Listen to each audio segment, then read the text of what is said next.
Hi అండి, Chaturya CSK YouTube ఛానల్కి స్వాగతం అండి. ఇవి ఏంటి అనుకుంటున్నారా? స్వీట్ అండి. కాలాజాము స్వీట్ అంటే చాలా రుచిగా ఉంటుంది, చాలా బాగుంటుంది.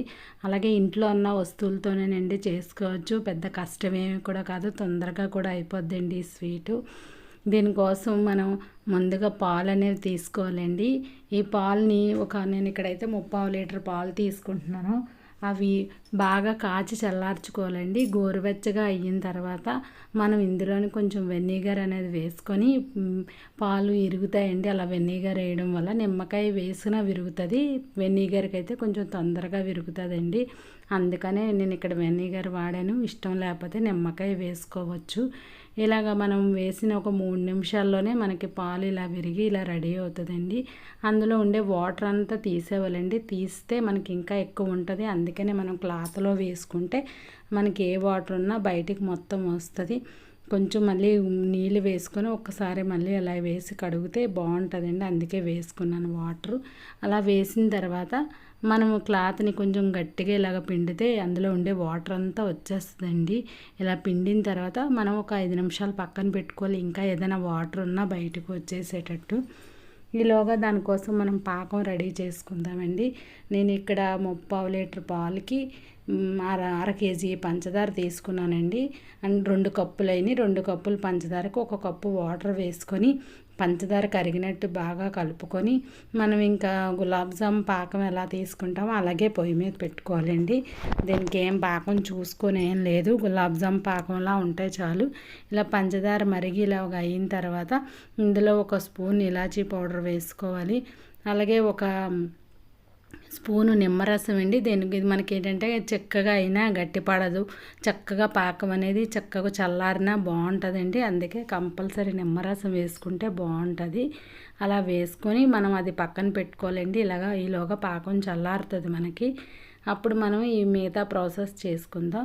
చూసారా, అందులో వాటర్ అంతా అయిపోయాక మనకి ఇలా వచ్చేస్తుందండి ఈ పన్నీర్ అనేది. దీన్ని ఇప్పుడు మనం బాగా చేయితోని మెత్తగా అయ్యేంత వరకు దాన్ని బాగా నలపాలండి. ఇలా చేయితోని బాగా నలిపితే మనకి పేస్ట్ లాగా వచ్చేస్తుంది. చక్కగా అలా చేయాలండి. ఎక్కడ ఉండలు లేకుండా మెత్తగా చేసుకుంటేనే బాగుంటుందండి. సాఫ్ట్గా వస్తాయి మనకి ఈ జాములు అనేవి. అందుకనే మనం ఇలా చేసుకోవాలి. మనకి ఇలా మెత్తగా చేసుకున్న తర్వాత ఇక్కడ నేను ఒక 2 స్పూన్లు పంచదార వేసుకుంటున్నానండి. పంచదార పాకంలో ఉంటుంది, ఇక్కడ కూడా ఉంది అని ఏం లేదండి, సరిపోద్ది కరెక్ట్గాని. ఇలా కలర్ అయితే బాగా వస్తుందండి మనం పంచదార వేసుకోవడం వల్ల. అలా 2 స్పూన్లు పంచదార, 2 స్పూన్లు బొంబాయి రవ్వ, 4 స్పూన్లు మైదా పిండి వేసుకున్నానండి. అలాగే 1 స్పూన్ బేకింగ్ పౌడరు, 1 అర టీ స్పూన్ వంట సోడా అండి. ఇవి వేసుకోవడం వల్ల బాగా పొంగి బాగుంటాయండి, అందుకే వేసుకుంటున్నాను. మనం వేసుకుని ఇంకా మనం బొంబాయి రవ్వ ఎక్కువ కావాలన్నా ఇంకొక 2 స్పూన్లు వేసుకోవచ్చండి. కాకపోతే మనకి అదే టేస్ట్ కనబడుతుంది, అందుకే 2 స్పూన్లు అయితే సరిపోద్ది బొంబాయి రవ్వ ఈ 3/4 లీటర్ పాలకిని. ఈ కొలతలతో చేసుకుంటే మీకు స్వీట్ చాలా టేస్ట్గా చాలా బాగుంటుందండి. ఇలా అంతా కలుపుకుంటే సరిపోద్దండి. ఒకవేళ ఏమైనా మీకు కలవలేదు అనుకుంటే కొంచెం పాలు కానీ వాటర్ కానీ వేసుకొని ఇలా ముద్దలా చేసుకొని ఒక క్లాత్ ఆరిపోకుండా ఒక పావు గంట సేపు క్లాత్ వేసుకొని మనం పక్కన పెట్టుకోవాలండి. ఇలా పావు గంట అయిన తర్వాత నేను కొంచెం ముద్ద తీసుకొని కొంచెం కలర్ అనేది వేసుకుంటున్నానండి. ఫుడ్ కలరు ఇష్టం లేకపోతే మానేవచ్చు. నేను అలా కొంచెం బాగుంటుంది, పిల్లలు ఇష్టపడతారు కదా అని అలా చేసుకుంటున్నాను. ఇలా కలర్ వేసుకున్న దాంట్లోనే ఇలా అన్నీ చిన్న చిన్న ఉండల కింద చేసుకొని పక్కన పెట్టుకున్నానండి. తర్వాత మనము ఇంకా మిగతాది ఉంది కదండి, అందులో కొంచెం పెద్ద సైజు ఉండలా చేసుకొని దాని మధ్యలోని వీడియోలో చూపిస్తున్న విధంగా ఇలా పెట్టుకున్నానండి. మనకి ఏ స్టైల్ కావాలంటే ఆ విధంగా మనం తయారు చేసుకోవచ్చు, మన ఇష్టమేనండి. టేస్ట్ అయితే మటుకు ఏం మారదు, మనం చేసుకున్న విధానమే మారుతుంది కానీ టేస్ట్ అయితే ఒకేలా ఉంటాయండి. కానీ చాలా బాగుంటుందండి. ఒకసారి ట్రై చేయండి, చెప్తున్నానని కాదు. ఎక్కడ మీరు స్కిప్ చేయకుండా చూసారంటే మీకు అంత బాగా వస్తుందండి. నేను ఏం వేసానో అనేది మీకు తెలుస్తుంది కాబట్టి బాగా వస్తుంది.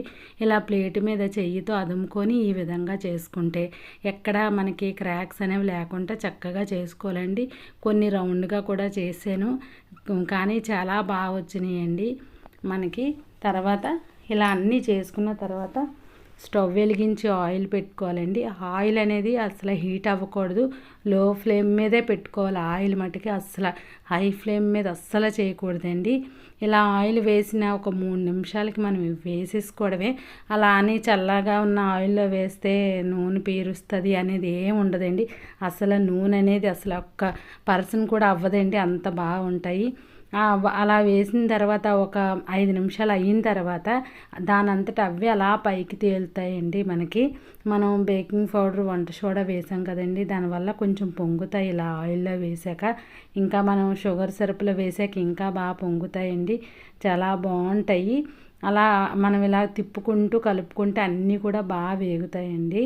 కానీ మంట అనేది మటుకి లో ఫ్లేమ్లోనే ఉండాలి లాస్ట్ వరకు, ఫస్ట్ నుంచి లాస్ట్ వరకు అలాగే ఉండాలండి. అలా వేగిన తర్వాత పక్కన తీసి పెట్టుకొని ఇలా మనం పాకం ముందుగా రెడీ చేసి పెట్టుకున్నాం కదా, ఆ పాకంలో వేసుకోవడమేనండి.